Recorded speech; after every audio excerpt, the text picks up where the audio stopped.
جو سب سے اہم ڈیولپمنٹ ہے آج کی وہ ایک نیشنل انٹیلیجنس کوآرڈینیشن کمیٹی بنا دی گئی ہے جس کی سربراہی ISI کے چیف کریں گے، اور اس میں تمام جو پاکستان کی انٹیلیجنس ایجنسیز ہیں، چاہے وہ سول ہیں چاہے وہ عسکری ہیں، وہ سب اس کمیٹی کا حصہ ہوں گی۔ تو یہ ایک بہت ہی امپورٹنٹ ڈیولپمنٹ ہے، کیونکہ ماضی میں یہ ہوا کہ ایجنسیز کے درمیان کوآرڈینیشن نہیں تھی۔ کوآرڈینیشن کے نہ ہونے کی وجہ سے بہت ساری جو کوششیں کاوشیں ہمارے جوانوں کی، ہماری ایجنسیز کی دہشت گردی کو روکنے میں، وہ کوششیں شاید اگر یہ کوآرڈینیشن ہوتی پہلے تو زیادہ کامیاب ہوتی۔ دہشت گردی کو روکا ہماری ایجنسیز نے، نو ڈاؤٹ اباؤٹ اٹ، اور ہر جو پاکستان کے اندر جو بھی ڈیولپمنٹ ہے، ایون ہمارے جو ایسٹس ہیں انٹیلیجنس کے اور جو پیٹرن ہے ان کا، وہ کرونا کے پیشنٹس کو بھی ٹریک کرنے کے لیے استعمال کیا گیا، جس کی وجہ سے پاکستان میں نقصان اور ہلاکتیں کم ہوئی۔ لیکن ایک جو بڑی چیز اب ہو جائے گی کہ جس طرح ماضی میں کوئی حکمران کسی ایجنسی کو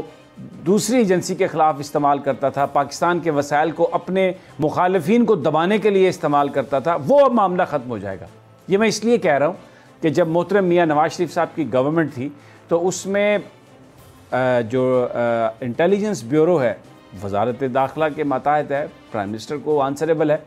وہ ان کے وسائل میں بے پناہ اضافہ کیا گیا۔ بڑی اچھی بات ہے، پاکستان کی جو کوئی بھی اسپائی ایجنسی ہو اس کے وسائل میں اضافہ کرنا چاہیے، لیکن اس اضافے کی وجہ کوئی پاکستان نہیں تھا۔ یہ اس لیے اضافہ کیا گیا کہ نواز شریف صاحب نے اس انٹیلیجنس ایجنسی کو لیٹسٹ اکوپمنٹ دے کے ISI کے پیچھے لگا دیا، ملٹری انٹیلیجنس کے پیچھے لگا دیا۔ یہ میں اس لیے کہہ رہا ہوں کہ آپ کو یاد ہوگا کہ مشاہد اللہ صاحب نے کہا کہ جناب ٹیلی فون ٹیپس پیش کی گئیں جس میں ISI کے سربراہ کی گفتگو تھی، جس میں پاکستانی فوج کی گفتگو تھی، آفیسرز کی گفتگو تھی، یعنی وہ جو اکوپمنٹ انہیں ملا وہ سارا بجائے اس کے کہ دہشت گردوں کو ٹریک ڈاؤن کرنے کے لیے استعمال کرتے، بجائے اس کے کہ وہ وسائل پاکستان کے لوگوں کے لیے استعمال ہوتے، وہ پاکستان کے جو دفاعی ادارے ہیں، پاکستان کے جو ججز ہیں، پاکستان کے جو اعلیٰ حکام ہیں اور ان کے جو مخالفین ہیں سیاستدان، ان پر وہ وسائل انہوں نے لگا دیے سارے کے سارے، اور ایک عجیب یعنی اداروں کے درمیان ایک تصادم کسی فضا انہوں نے قائم کر دی۔ تو اب حالانکہ یہ جو کوآرڈینیشن کمیٹی ہے اس کے بنانے کی بات بہت پہلے سے ہو رہی ہے۔ جب اسامہ بن لادن ایبٹ آباد کے قریب سے جب وہ حملہ ہوا امریکہ کا، تو اس کے بعد ایبٹ آباد کمیشن بنا جس نے اپنی رپورٹ میں یہ لکھا تھا کہ جو پاکستان کی جو انٹیلیجنس ایجنسیز ہیں ان کے درمیان کوآرڈینیشن ہونی چاہیے، اور اگر وہ کوآرڈینیشن ہوتی تو ہو سکتا ہے کہ یہ جو اسامہ بن لادن والا ایپیسوڈ ہے، یہ جو اسامہ بن لادن یہاں پہ چھپ گیا اور کسی کو پتہ نہ چلا، تو یہ پتہ چل جاتا، کیونکہ کہیں نہ کہیں کوئی انفارمیشن موجود تھی، لیکن کیونکہ ان ایجنسیز کے درمیان کوآرڈینیشن نہیں تھی، آپس میں وہ مل بیٹھ کر کبھی گفتگو نہیں کرتے تھے، تو اس لیے وہ انٹیلیجنس شیئرنگ نہ ہونے کی وجہ سے معاملات جو ہیں بہت جو بہتر ہو سکتے تھے وہ نہیں ہو سکے۔ اور یہ بالکل ایسا ہی ہے جیسے 9/11 ہوا، جب ورلڈ ٹریڈ سینٹر پر حملہ ہوا امریکہ میں، تو وہاں پر ایک انویسٹیگیشن کمیشن قائم کیا گیا۔ اس کمیشن نے 1.5-2 سال کے بعد یہ بتایا کہ اس طرح کا ایک اٹیک ہونے والا ہے، ٹریننگ دی جا رہی ہے۔ یہ انفارمیشن امریکہ کے اندر جو مختلف انٹیلیجنس کے لوگ ہیں ان کے پاس موجود تھی، لیکن کیونکہ ان ایجنسیز کے درمیان کہیں کوئی کوآرڈینیشن نہیں تھی، کہیں پر کوئی ایسی جگہ نہیں تھی، ایسا فورم نہیں تھا جس پر وہ سارے اس انفارمیشن کو پول کرتے، شیئر کرتے، تو اگر یہ ہوتی کوآرڈینیشن تو شاید 9/11 والا جو واقعہ ہے اس سے بچا جا سکتا تھا۔ تو یہ پوری دنیا میں یہ باتیں اس طرح سے ہو رہی تھی۔ تو اب کیونکہ پرائم منسٹر بنیادی طور پر جو کام ہے اصل وہ یہاں پر انسٹیٹیوشنلائز کر رہے ہیں چیزوں کو اداروں کو اس طریقے سے بنا رہے ہیں کہ وہ پاکستان کے جن کے جو عوام ہیں ان کی بہتری کے لیے ان کا استعمال کیا جا سکے۔ تو اب یہ جو نیشنل انٹیلیجنس کوآرڈینیشن کمیٹی بنائی ہے اس کے سربراہ ISI کے چیف ہوں گے، اور تمام جو انٹیلیجنس کمیٹیز ہیں، انٹیلیجنس ایجنسیز ہیں، وہ سویلین ہوں یا عسکری ہوں، وہ اس میں شریک ہوں گی۔ اب اس سے سویلین لیڈ رول جو ہے اس کو بھی مزید تقویت ملتی ہے، اس لیے کہ ISI کے سربراہ جو ہیں وہ پرائم منسٹر کو رپورٹ کرتے ہیں۔ اسی طرح جو انٹیلیجنس بیورو ہے وہ بھی وزارت داخلہ کے ماتحت ہے، پرائم منسٹر کو رپورٹ کرتی ہے۔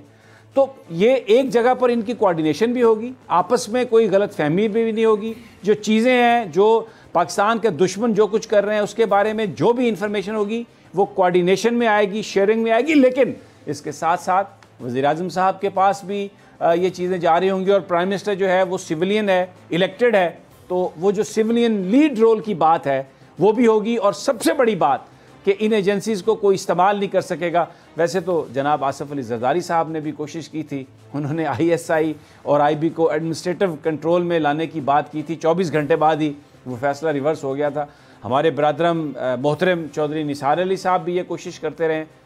میں کسی کی نیت پہ شک نہیں کرتا, خاص طور پر چودھری نثار علی خان صاحب بڑے کلین آدمی ہیں, تو لیکن جو اس میں جو اس وقت جو یہ نکتے تھے, اس وقت جو کوشش تھی وہ یہ تھی کہ ان کو اس طریقے سے استعمال کیا جائے, یا تو جیسے فرت اللہ بابر صاحب نے کہا جی کہ یہ آئی ایس آئی جو ہے یہ آ کے جواب دے, سینٹ کو جواب دے ہونی چاہیے, اور کوئی ریٹائرڈ آدمی بھی ہونا چاہیے جس کو لگایا جا سکے, اور ان کی جو ٹرانسفرز ہیں وہ بھی مانیٹر ہم کر سکیں, کیونکہ یہ تو ان کی ایک پرانی خواہش چلی آ رہی ہے, جو باہر سے جو جب وہ ہلتی ہیں تاریں تو پھر یہ آ کر پاکستان کی ایجنسیز کو, پاکستان کی فوج کو کمزور کرنے کی بات کرتے ہیں, کیونکہ آئی ایس آئی کی مضبوطی پاکستان کے دفاع کی, پاکستان کی سیکیورٹی کی علامت ہے, اور اس لیے آئی ایس آئی بہت سارے لوگوں کو کھٹکتی ہے. اور اس پر بھی بہت سارے یار لوگ جو ہیں وہ بڑی بات کریں گے کہ ہو دیکھیں جی اب تو آئی بی کو بھی آئی ایس آئی کے انڈر دے دیا. لیکن در حقیقت یہ جو سیاستدان, یہ جو ہمارے حکمران پاکستان کی ایجنسیز کو استعمال کرتے ہیں اپنے دشمنوں کے لیے, مخالفین کے لیے, وسائل کا استعمال کرتے ہیں اپنے اقتدار کو دوام دینے کے لیے, اس کی بجائے اب یہ ایجنسیز پاکستان کے لیے کام کریں گی, پاکستان کے جو دشمن ہیں ان کو ٹریک ڈاؤن کرنے کے لیے کام کریں گی. رانا صاحب, do you agree with me? اس ہمیں بہت اچھا فیصلہ ہے. میں آپ کو عرض کروں کہ وزیر اعظم عمران خان نے, میں سمجھتا ہوں کہ پاکستان کو بیرونی خطرات سے جس طریقے سے پاکستان کی افواج نمٹ رہی ہیں اس کو مزید سٹرینتھن کرنے کے لیے یہ جو ایک ادارہ کمیٹی بنائی ہے, اس سے آپ نے بالکل صحیح کہا کہ ماضی میں ہمارے یہ ادارے بڑے قابل فخر ادارے ہیں, پاکستان کے انٹیلیجنس کے ادارے جو ہیں, لیکن باہمی کوارڈینیشن نہ ہونے کی وجہ سے جو مسائل پیدا ہوتے رہے ہیں وہ اب پیدا نہیں ہوں گے. اور دوسری بات آپ نے سنی صاحب بالکل صحیح کہا کہ اس سے تکلیف کس کو ہوتی ہے؟ تکلیف پاکستان کے دشمنوں کو ہوتی ہے. آئی ایس آئی بلا شبہ آئی ایس آئی پاکستان کے دشمنوں کے دلوں میں کھٹکتی ہے ان کو, کیونکہ یہ پاکستان کے دفاع کے لیے آئی ایس آئی نے قابل فخر خدمات انجام دی ہیں, اور آج دنیا کی یہ بلا شبہ سب سے مؤثر انٹیلیجنس ایجنسی ہے. تو اس کے سربراہ کو اس کمیٹی کا سربراہ مقرر کرنا, اس سے ظاہر ہے کہ وہ پاکستان کی پرائم انٹیلیجنس ایجنسی ہے, تو اسی کے سربراہ جو ہیں وہی اس کمیٹی کے سربراہ ہوں گے. اور جب سویلین انٹیلیجنس ادارے جو ہیں وہ بھی اس کمیٹی میں آ کر اپنی رپورٹس, اپنی انٹیلیجنس کے شیئرنگ کریں گے, تو اس سے اور زیادہ مؤثر ہوگا ہمارا نظام جو ہے. اچھا, اب یہ انور عباس, میری ملاقات ہوئی ہے اعلیٰ عہدیداروں سے, وزارت خارجہ کے بھی اور ہمارے جو عسکری ہیں ادارے ان کے بھی, اور جو ڈوزیئر جو دیا گیا پہلی دفعہ پاکستان نے کنکریٹ ایویڈنس دیا بھارت کی جو انوالومنٹ ہے دہشت گردی کے حوالے سے. اور جب میں نے ایویڈنس دیکھا ہے تو میں نے یہ کچھ نوٹس بنائے, میں اس پہ حیران رہ گیا ہوں کہ جو اس وقت جو صورتحال ہے اس میں 66 کیمپس ہیں بھارت جو مطلب ہمارے پڑوسی ممالک میں ہیں جن کو وہ دہشت گردی کے لیے وہ استعمال کر رہا ہے, اور ان میں سے 21 جو کیمپس ہیں وہ انڈین سوائل پر ہیں. اور میں خاص طور پر یہ جو بات کر رہا ہوں گلگت بلتستان کی, ایک باقاعدہ ایک پلان تھا گلگت بلتستان کے الیکشن سے پہلے کہ وہاں پر جو ایک نیشنلزم یا سو کالڈ ایک گلگت بلتستان کے لوگوں کے اندر یہ تحریک پیدا کی جائے کہ وہ بالکل پاکستان سے علیحدہ ہوں اور وہاں پر کوئی سٹیٹس نہیں ہونا چاہیے. اور پھر الیکشن والے دن کی ایک علیحدہ پلاننگ تھی, الیکشن کے بعد بھی پلاننگ تھی جس میں یہ تھا کہ جو الیکشن کے نتائج ہیں اس کو متنازع بنا کر وہاں پر ایک اس طرح کی سچویشن کریٹ کی جائے کہ گلگت بلتستان کے لوگوں میں یہ احساس پیدا ہو کہ شاید ہمارے ساتھ کوئی زیادتی کی جا رہی ہے. اور میں نے اس کا جو ہم نے جو اس کا دیکھا ہے, اس کا ٹریلر دیکھا ہے, کہ گلگت بلتستان میں کل مختلف جگہوں پر لوگ تو نظر نہیں آئے لیکن کچھ شرپسندوں نے آ کے گاڑیوں کو آگ جلائی، اور پھر جس طرح پاکستان کا وہ نیشنل میڈیا جو کبھی گلگت بلتستان کو فرنٹ پیج پہ 2 کالم تصویر فوٹو نہیں لگاتا تھا، بینر ہیڈ لائن لگائی ہیں انہوں نے، گلگت بلتستان میں ہنگامے، نظر آتش، نتائج کو نہیں مانتے. تو وہ جو حصہ ہے جس میں انسٹیبلٹی کریٹ کرنا، کیونکہ گلگت بلتستان بہت اہم ہے. سبسکرائب کریں اور بیل دبائیں تاکہ کوئی خبر رہ نہ جائے.